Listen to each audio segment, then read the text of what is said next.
Welcome to One Health Wednesdays. This podcast aims to promote the principles of One Health and encourage professional development. Here's your host, Ginger Dixon.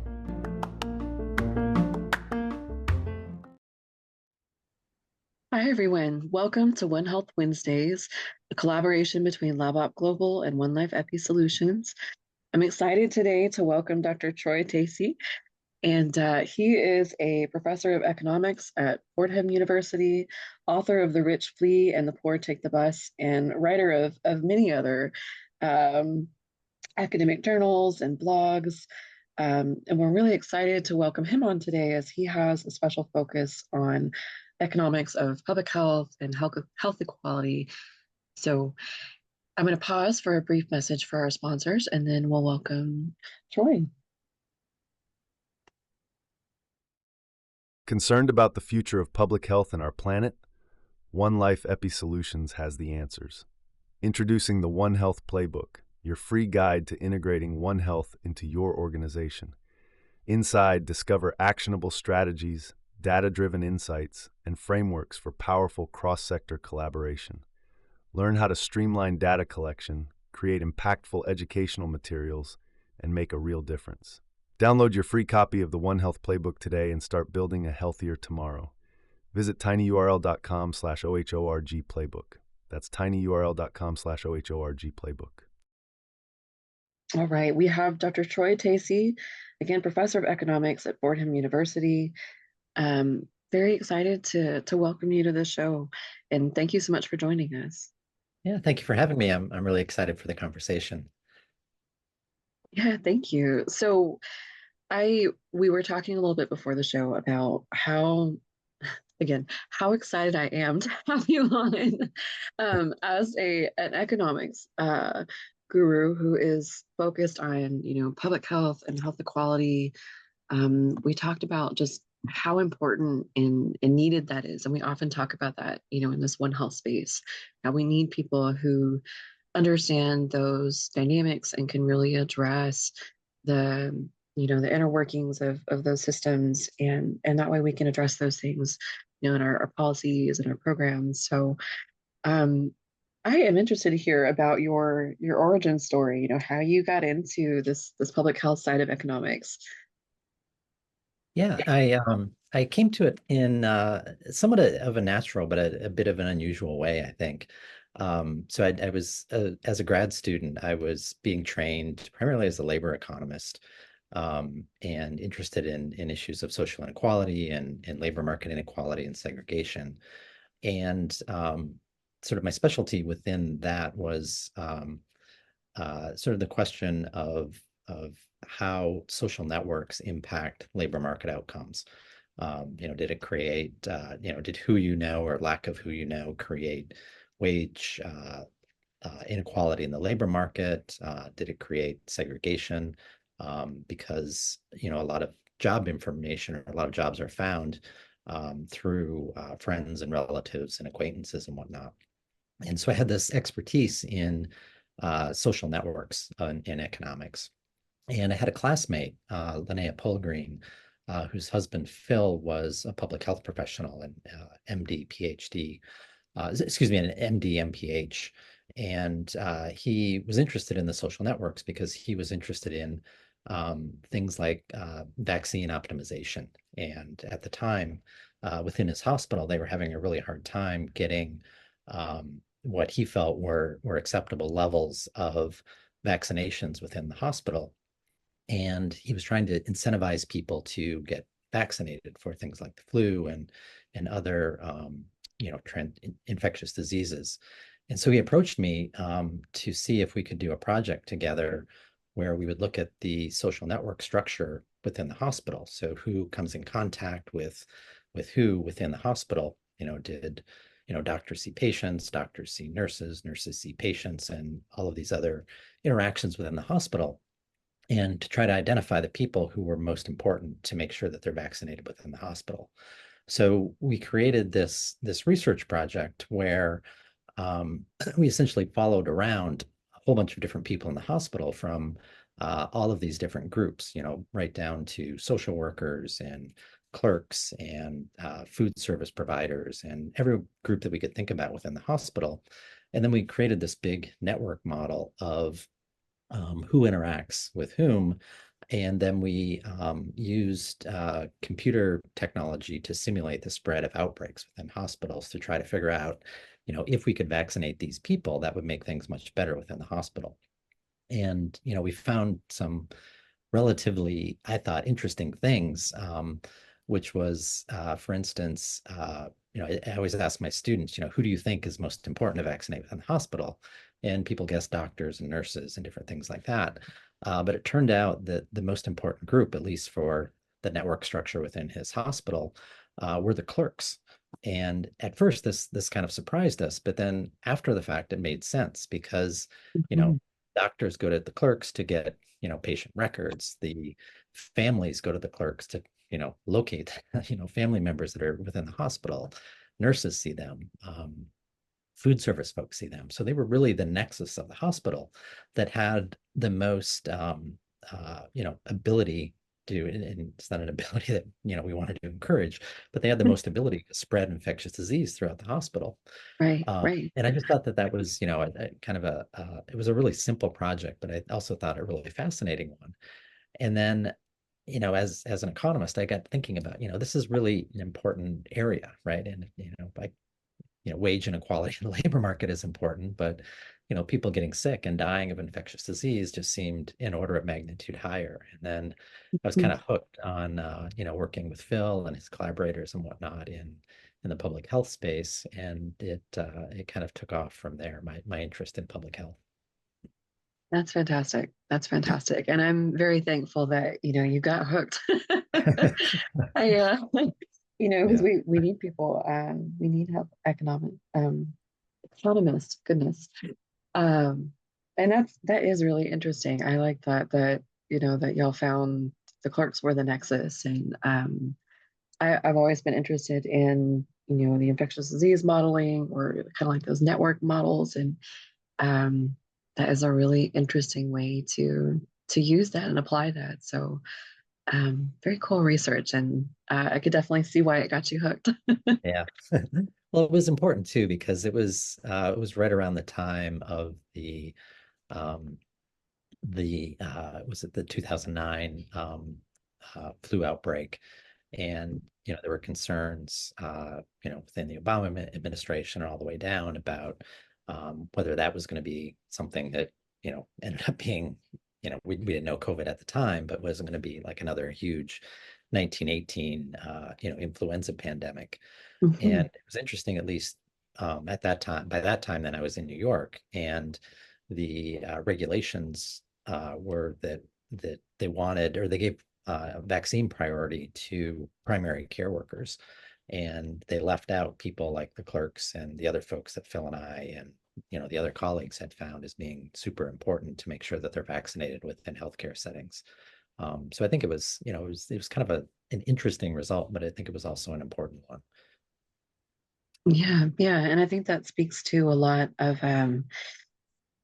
really using evidence, and taking that first step to see what's going to be the most impactful before we run through the cost and time of doing these interventions, and and doing the vaccine prevention work. And definitely I think integrating the evidence like you found, you and your colleague found, um, helps to make those things more impactful and make sure that we're targeting the right things. So definitely important work. And I think you brought up a good point about that with the 2009 influenza outbreak. Even then we were trying to prevent the next big pandemic.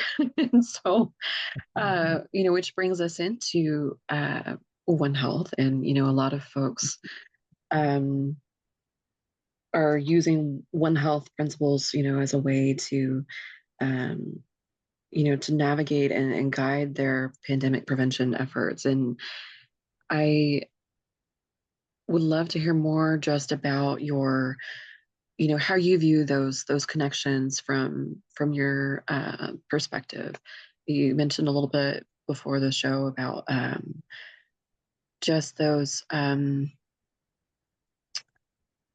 of how they harmonize society, and looking at the advantages and risk for those connections.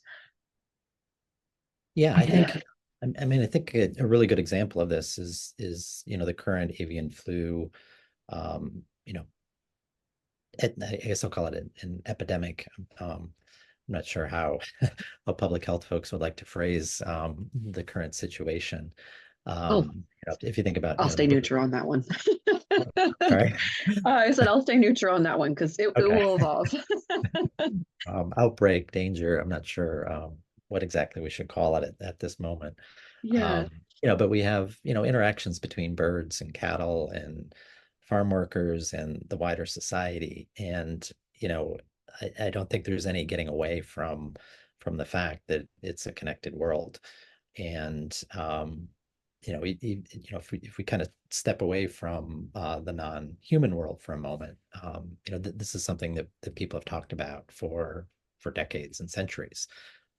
So the William McNeill makes a great point in Plagues and Peoples that infectious disease really took off. I mean, of course, we had the Black Plague and whatnot back in you know centuries ago. But he makes the point that in the 19th century, steam travel really accelerated the flows of infectious diseases around the world because people just traveled so much more quickly that they didn't have time to go through an illness cycle before arriving in a new place. Where before steam travel, someone was recovered or they were dead or, who knows what, Yeah. prior to having the opportunity to infect people on the other side of the globe. And steam travel really changed that. And then if you think about today, it's that, exponentially greater, right? You can be around the world in a matter of hours. We travel so much more. We interact with people across cities and across states and across countries in ways that we didn't, even a few decades ago. The rate of airline travel has accelerated, vastly in the last half century or so, and the number of interactions where we have a chance to spread an infectious disease is just huge. And then, along with that, then, like we saw with COVID, our interactions with different ecosystems changes very rapidly as well as we have that travel, deforestation, climate change. It's not only putting us in contact with other groups of species, but it's also just changing the environment that all species are living in. And so, again, this is a bit outside of my area of expertise, but I can't imagine that new germs and new microbes and new stuff that can make people sick isn't going to change in ways that our immune systems aren't accustomed to, and the risk is just has to be increasing, that we're going to see things like COVID-19, again in the future. Yeah, absolutely. And that is a good point, about how the infectious cycle, plays into that travel time. And, used to we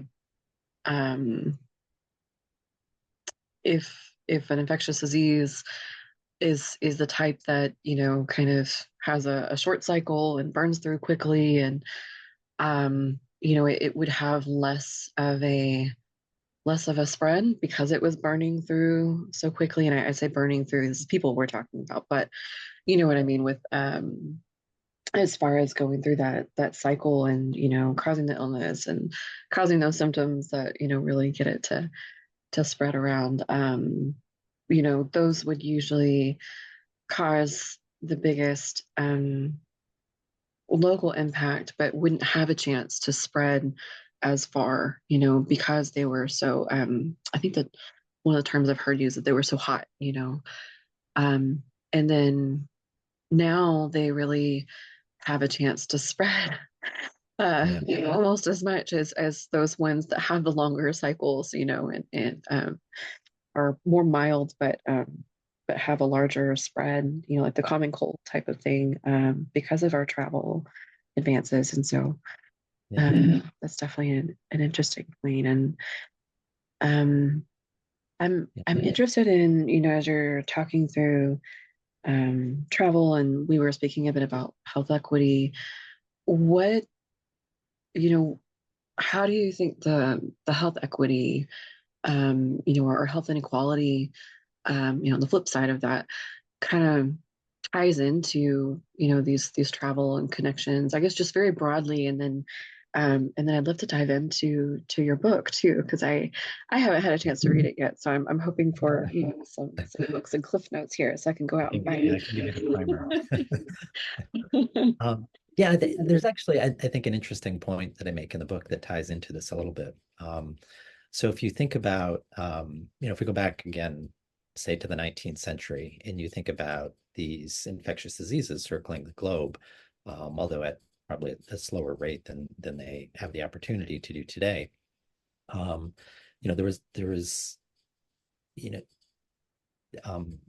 immigrants coming to different lands were definitely stigmatized as being carriers of infectious disease. And, in some ways, that may have contributed to the spread of disease, but, as I talk about in the book, it was much more the living conditions and the built environment that immigrants were put in that led to, big outbreaks of infectious disease in the 19th century, or at least that's something that I would argue. But there certainly were cases where infectious disease was brought by relatively impoverished immigrants coming to new lands and bringing infectious disease from their homelands to different parts of the world. So a lot of that travel that germs kind of popped aboard is very different today, right? So if you think about the arrival of, say, COVID-19 in the United States, at least my understanding is that it likely came from Europe, particularly to New York. It was probably different on the West Coast of the US. But who's traveling to Europe in winter 2020? It's most likely not a lot of immigrants. It's most likely people that were jet setters, that were affluent, going on vacation over the holidays, or business travelers, again, who are relatively affluent. So in some ways, the responsibility for stopping germs from flying around the world has shifted from people to people that are relatively affluent and probably have the means to keep themselves safe. But at the same time, I think we enter into a bit of a conundrum, because those affluent people are probably also the people that have the most access to healthcare, that probably have fewer underlying conditions that could make them severely ill if they do become infected with some disease. And in some ways, they have incentives to shirk on that responsibility to try to keep other people safe. Because if you have good health insurance, if you have access to hospitals, if you have money for the best of everything, if you get ill, you're going to get the best healthcare. And not that there isn't a risk to those people, but the risk is likely smaller. And so I think that we have to have a mindset shift that you can't be looking out just for yourself, particularly when the people that need to be the most careful are probably the people that in some ways have lower risk, at least, even if they have some risk. And I think that's different than the mindset that a lot of people had during the COVID-19 pandemic. And I think that also played into some of the dynamics that we viewed, that people, many people developed a very me first attitude, the you do you, I'll do me. I get to make my own decisions about how safe I want to be. And they really weren't thinking about, it's not even just thinking about your neighbor, but it's thinking about people that live in very different circumstances than that you live in, right? So, there's, I think, a lot of people sort of look to their friends and relatives to see how things are going when these health crises emerge.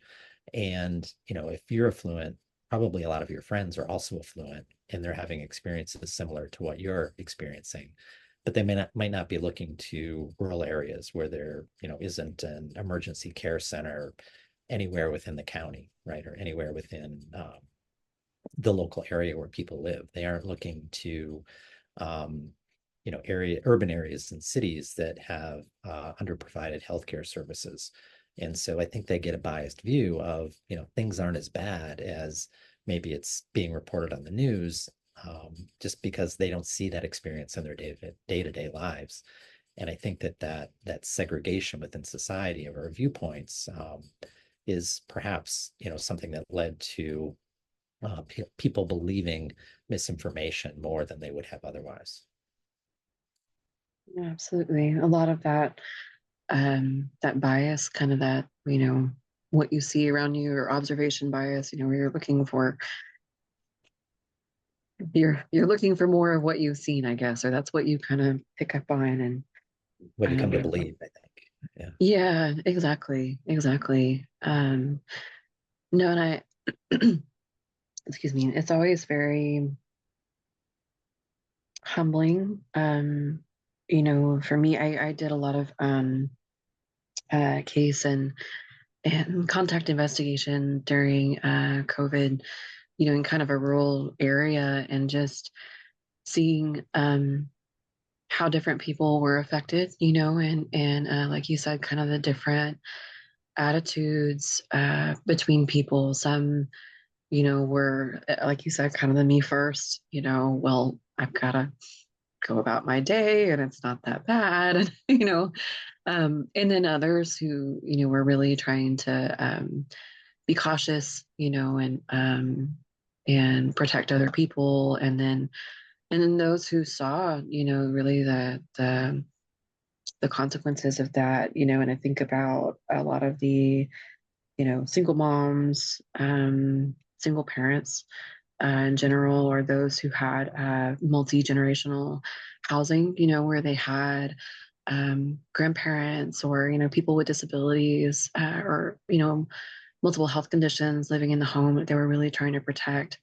It's a very different viewpoint between the two. And I think that's interesting that you bring about, how we have that stigma for people who are immigrants, being characters. And it's a very hot, it's a very heated topic. I live in the Southwest, where this immigration is a very pertinent and heated and diverging topic. And so, but I think it's interesting, if you really consider, maybe it's not the people, maybe it's the environment, and the process that these people are having to take to get here. A lot of times that's traveling in very crowded or poor conditions, not being able to take typical transportation routes, that a healthy um, uh, US citizen might have the privilege to take. And so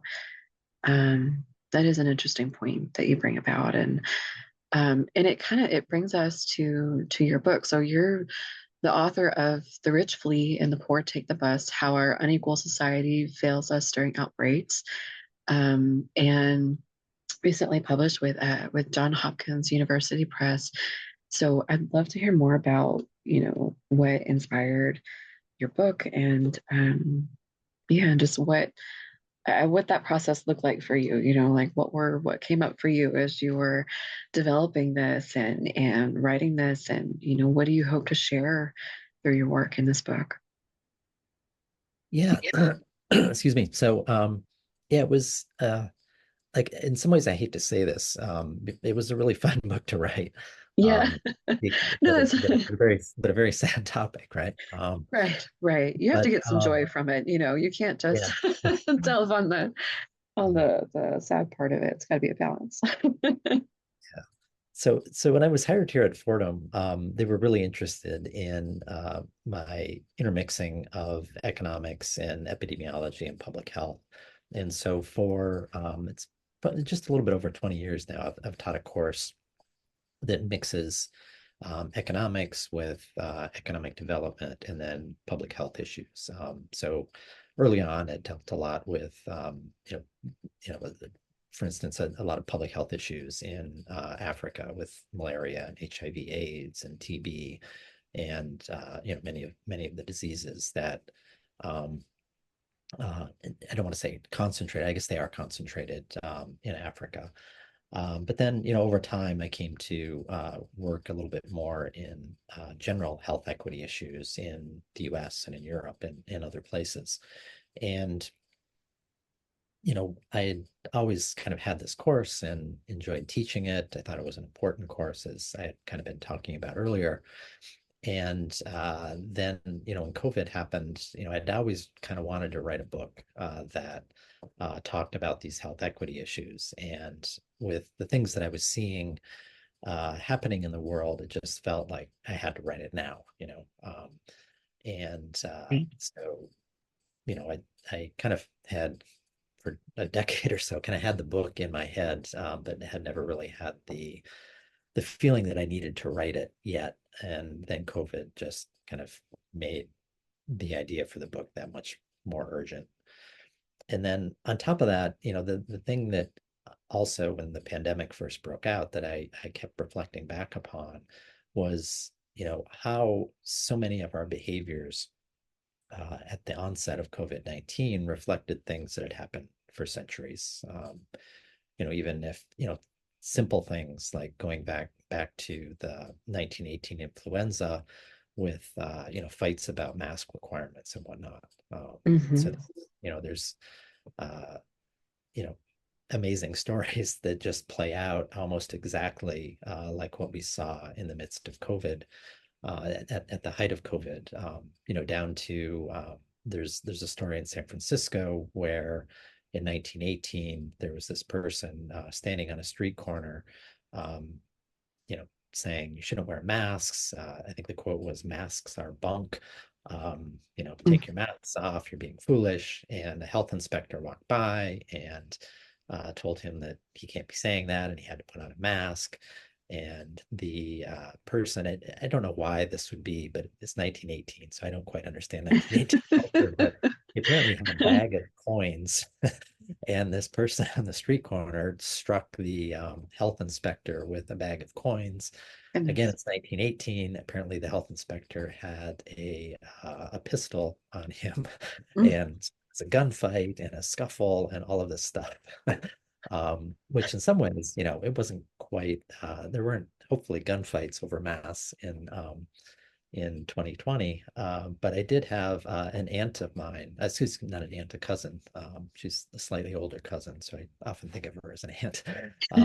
But hopefully she won't listen. But maybe we need to cut that. Sorry, Susan.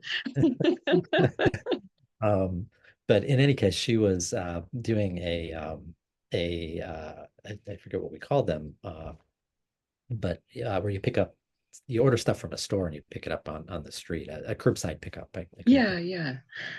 And she was waiting on a street corner for her goods to be brought out to her so she could pick them up.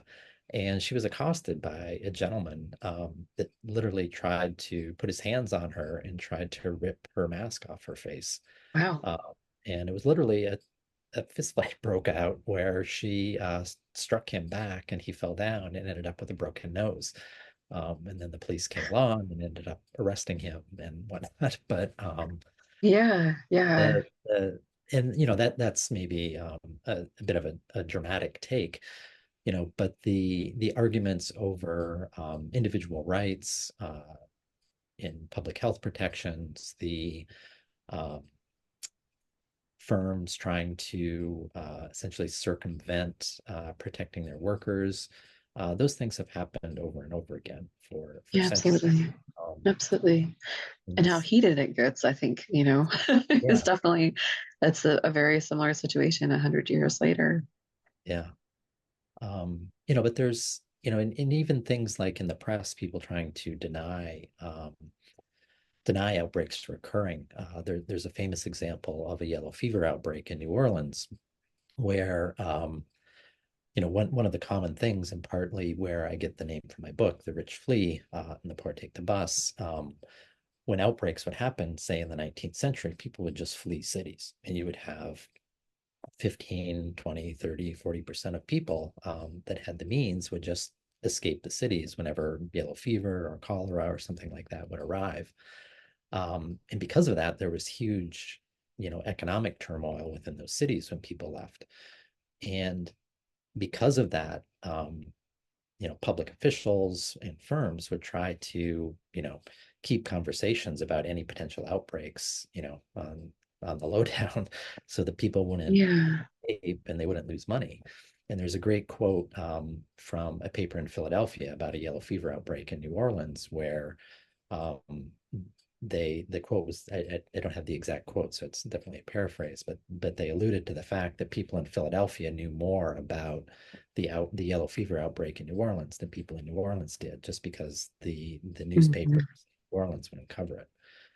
And you think about the rhetoric early on about people downplaying the pandemic and the risk of a pandemic, and it wasn't just even at the onset, but as we sort of moved on, people wanted to say, well, it's not a big thing, it's just a little cold, it's just this, we don't need to worry about it. And again, the biggest problem I think with this is that the people that end up getting hurt the most are people with the least, and the people in power that have the ability to step up and say things and to enact policies, and are also the people that are most protected. And so you end up with the most damage trickling down to the people that can least afford it, and that happens both in terms of finance and in terms of their health. So if you look at, for instance, the people who lost, the people most likely to lose jobs were low income people. They were people of color. They were single parents, single mothers, as you had mentioned earlier, that worked in the service sector. But in addition, so there's the financial piece where those folks are being hurt. It's those same groups that were frequently most affected by bad outcomes in deaths and hospitalizations and severe illness.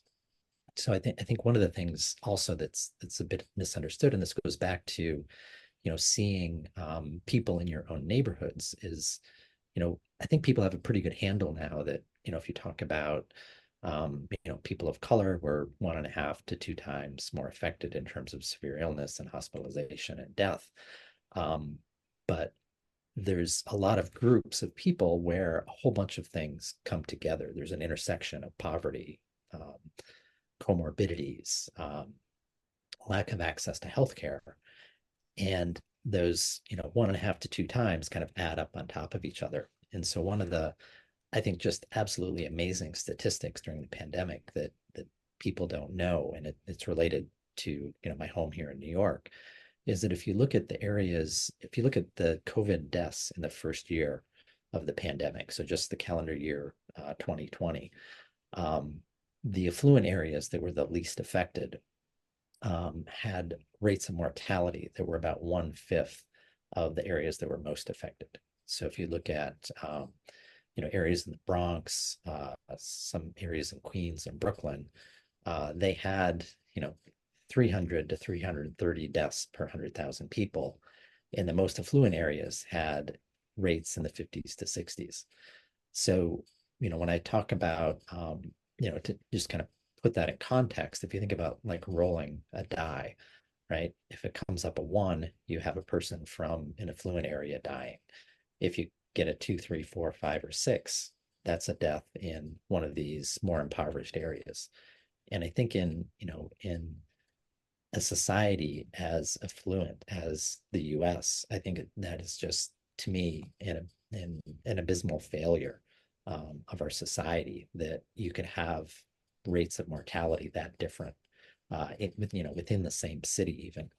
And again, it comes back to it's not just the color of someone's skin, it's not just the job that they have, but it's all of these things that come together. It's living conditions, it's overcrowded housing so that people can't, if someone within the household is ill, they can't keep other people within their household safe. And, you Yeah. talked about multi-generational housing. You have in these overcrowded households, you have children, you have, um, you know, parents, you have siblings of parents, you have grandparents, and they're all living in relatively crowded conditions. Or I shouldn't say all, but in this hypothetical scenario, all these people, Yeah. Well, I have you 4 kids. It gets crowded. I can attest to, like, you start throwing multiple children in there, they're just everywhere, with all of the things that young children bring. So So it's all this, we used this word earlier in a different scenario, but it's all this interconnectedness within these households. And then these households are also, I make a point about talking about different kinds of density within the book. So we early on, excuse me, New York in particular was sort of singled out for, the severity of the outbreak because of its density. And when we talk about density, we usually think about, people per square mile or people per square kilometer. But density is when we talk about infectious disease is a very different thing. So for instance, I'm in my office in the Bronx right now. It doesn't really matter that a mile away in the northern tip of Manhattan, someone may be ill, because unless we happen to get on the same train or something later, we're not going to come in contact with each other. And, Right. they aren't going to get me sick, or I'm not going to get them sick. What really matters is the way that you interact with people within small spaces. So if we go back to like 2 of those example neighborhoods where you had 5 times the rate of death in one neighborhood compared to another, that and take as an example like the financial district around Wall Street and the Jackson Heights neighborhood um, near LaGuardia Airport in Queens. And those 2 neighborhoods have almost exactly the same density as traditionally measured. So if you look at the people per square mile, they both have ballpark around 100,000 people per square mile. But if you think about those 2 neighborhoods, if you just visually look at them, they look very different in the sense that, the financial district has all these tall skyscrapers, right? It would be the stereotypical, I'm from the Midwest, so I think I'm allowed to say this, right? The stereotypical Midwesterner showing up in Manhattan, sort yeah. of trained up, sort of looking at all the skyscrapers, right? Yeah, yeah. But if you've ever flown into LaGuardia Airport, which is next to this neighborhood called Jackson Heights, has the same density, but the buildings are all much lower. So how do we have the same density? Well, we're cramming people in apartments and small homes and townhouses in Jackson Heights. And those people are interacting with far more people than the folks who happen to live in the financial district. The people in Jackson Heights are also, shopping in more crowded stores. Their streets tend to be narrower. Mhm. So they also tend to commute. You mentioned travel. They also tend to have longer commuting times. So they're on public transit longer than the people who tend to live in places like the financial district. So we have all of these things just compounding on top of each other in the built environment, in their living environment. And then you throw on top of that poverty and lack of access to healthcare. When COVID breaks out in New York, you have lower rates of testing. And you've got all of these things just piling on top of each other that lead to these, hugely differential rates of mortality that happened within New York City. And again, they're only a few miles apart, but you've got 5 times the rate of deaths in Jackson Heights as you have in for residents of the financial district. And I think that's something that, again, it was in the news a lot that, things like, people of color had rates of death 1.5 to 2 times greater. But I don't think that people really had a sense of where that was coming from. Yeah. Doesn't Also, quite tell the whole story. they have a sense of the magnitude that when you have multiple of these disadvantages in your risk, that they add on top of each other, and you can end up with something like 5 to 6 times the mortality rate in the same city, just because of where you happen to live and how much money you have and how much access to healthcare you have. Yeah. I feel like it almost makes the case for measuring the number of disadvantages rather than, the outcome metric. If you talk about, like you said, people in this area have this many disadvantages in the built environment, versus people in this area, that almost makes more sense when you're talking about what to target through policy and intervention. Something as simple as widening the streets, or decreasing transit time might decrease that risk more significantly than targeting, people of color, because they're more of, that outcome is more of the product of those risks, just compiling, like you said. Yeah, no, that's a very good point. And I do want to be careful though that you know there's issues of systemic racism, right? That feed Right. into the Absolutely. conditions as well. So I don't want to necessarily fully walk away from we need to think about things like race and ethnicity, because if you stay with the Jackson Heights example, it's one of the most um, ethnically diverse areas within New York City. It's in, I believe, the top 5 neighborhoods for the number of immigrant populations, percentage of immigrant populations. And, I think they're probably underserved with uh, access to healthcare and different things, partly because of that immigrant and ethnic diversity. Mhm. So I don't want to completely dismiss that, but I think you're exactly right that in some sense a scorecard where the number of strikes that someone has in some sense we should pay a lot of attention to that in times of healthcare crises. Yeah, yeah. And I definitely, I think, you're absolutely right about, I would almost see systemic racism as more of one of the strikes, right? Like more of one of the risks that we should be measuring, and how can we measure the impacts of the systemic racism that are then affecting those outcomes. And um, definitely very much of an exercise in systems thinking. Yeah.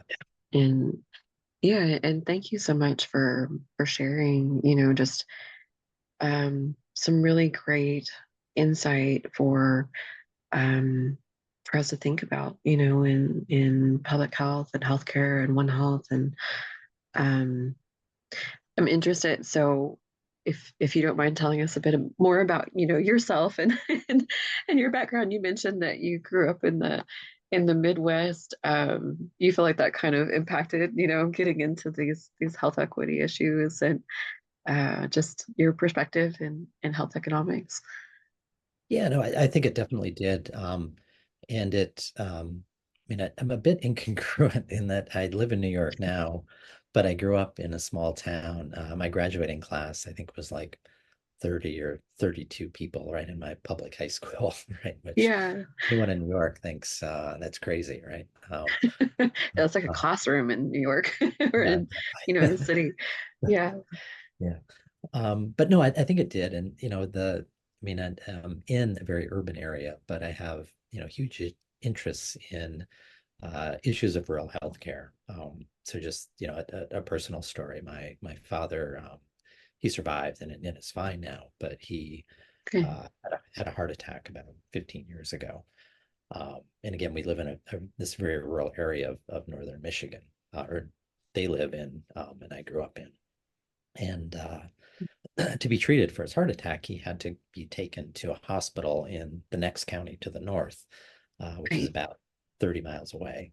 And then this, relatively small hospital didn't have the expertise to deal with the particular condition that he had. So then he had to be loaded back in an ambulance and taken an hour and a half south, from Michigan's Upper Peninsula to Michigan's Lower Peninsula to be Oh, treated for goodness.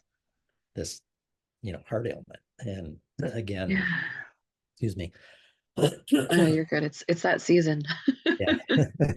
But just if we again go back to things like like COVID-19, there are stories over and over again about things like this. So given I believe you mentioned earlier that you live in the Southwest United States. Mhm. There were huge problems in places like the Navajo Nation, where people would have to be, moved hundreds of miles to get care for serious cases of COVID. But throughout, the heartland, the access to high quality healthcare is just really abysmal, at least in some places where, in the short term, in sort of normal times or typical everyday life, that isn't necessarily that bad of a problem, right? Because if you're involved in a traffic accident and have to be, treated for a broken leg or something that's complicated, well, you can, get transported 100 miles to go be taken care of, right? But when you have infectious disease outbreaks, those options aren't always there, right? Because it's not just that, you can't be treated in your home hospital because, maybe it's overcrowded because there's a whole bunch of COVID cases or Right, influenza right. cases or whatever. Normally, that overflow, you just transport someone to the next hospital down the line. But when you have a huge pandemic, um, those hospitals that you would normally be transported to are also already overcrowded and they're overfilled. So then you have to go to the next one, right? And then you're multiple counties or states away from your home trying to be treated for something that's very Mhm. serious. And we just, we don't have a healthcare system that is set up um, to handle something like an infectious disease crisis. And one of the things, that I talk about in the book is that, we've got these rural areas that don't have many people in them. And when you have healthcare that's governed by uh, largely by profits, they're going to make decisions about where to put resources. And what I say in the book is, we wouldn't expect that there needs to be a BMW dealership in every county across the country, Right. because it wouldn't be profitable. But we shouldn't make those same decisions for healthcare services, right? We should have services near people, even in sparsely populated areas, and we end up not having them, largely because they're just not profitable or they're not cost effective or not, cost neutral even to have, but they're going to lose money. And I think it's a shame, Mhm. again, that in a country as wealthy as the US, that we don't divert from this profit first or this corporate idea of medicine and invest more in health services from a public health perspective. Because to me, and maybe I'm just an East Coast liberal or something, that should be a right. um, and I think it's a shame that we don't have a different model of healthcare in the U.S. Yeah, yeah. No, and I think that is something that, aside from infectious disease, even when we talk about, chronic conditions and people being able to go and seek out care for chronic conditions, if they, um, I think it's, Yeah, no, I'm sure, I haven't studied this specifically, but I'm sure in rural America there's a shortage of dialysis machines and, yeah, yeah, places to get treated for cancer and, you know, a whole host yeah, of. absolutely. Uh, so I'm, very naive when it comes to the economics of different healthcare models. So this may be a left field question, but what do you think about models like kind of the managed care type of um, so and this may not even be the right term for it. I'm thinking of the model where um, like a healthcare facility or a healthcare group would be paid for the the people that it serves in its area and the complexity of their conditions, rather than like a direct reimbursement model. They're given a certain amount of money based on their catchment area and then the complexity and needs of that catchment area. I can already see, how that would still kind of incentivize facilities to, set up shop in the more the more populated urban areas. But Yeah. do you think that might be more conducive to, incentivizing healthcare facilities or organizations to set up in these more rural areas that really need a more balanced healthcare structure? Yeah, I think that something like this isn't a specific area of expertise of mine, but I do see that as a move in the right direction, because what you're kind of doing in a model like that is you're moving away from that private insurance model, right? Where Mm-hmm. people are going to be reimbursed at sort of a standard rate for the people that they serve as opposed to the conditions. And then you're kind of moving away from, a health insurance company saying, you're covered for these conditions, but not these conditions, or, Right. you're covered for this, but you've got to pay a larger deductible or copay or whatever, right? Yeah, yeah. But I think that again, so I think something like that is a good move. I of course would like to go even further, um, Yeah, sorry to bring but you a left field question. but I think the second point that you brought up is still a danger for rural areas because again, where would these, assuming that these managed care environments are profit seeking, where are they going to locate? Well, they're going to locate in areas with more people. Mhm. So somehow we still need, I think, a more public health focused healthcare provision system in rural areas Right. where you know sparsely populated areas still have access to the things that people need for their healthcare. Yeah, absolutely. Absolutely. Yeah, and thank you. I think that's just excellent food for thought. I mean, not just, here in the United States, but then, globally, we have, there's, as you know, probably many different models of healthcare services and reimbursement and just trying to uh, move away from the way that we structure and pay and incentivize people to provide those healthcare services. I think is really important in that health equity. So, thank you for sharing and your insights and just um, I think you've brought up some really insightful and impactful points, and I do look forward to going through and reading your book and learning more about this economic side, as we work through these issues, locally and nationally and globally. And I certainly want to thank you for your time today and just sharing your journey and your origin story with us. And yeah, I'm looking forward to seeing where the rest of your journey takes you. Yeah, well, thank you. It's been great talking and having a chance to meet today, and enjoyed the conversation. Yeah, thank you. Thank you. Me too. To support the mission of One Health Wednesdays, please subscribe to the podcast on Apple or Spotify, and remember to leave a rating and review. You can find us on all social media channels and at onehealthwednesdays.com.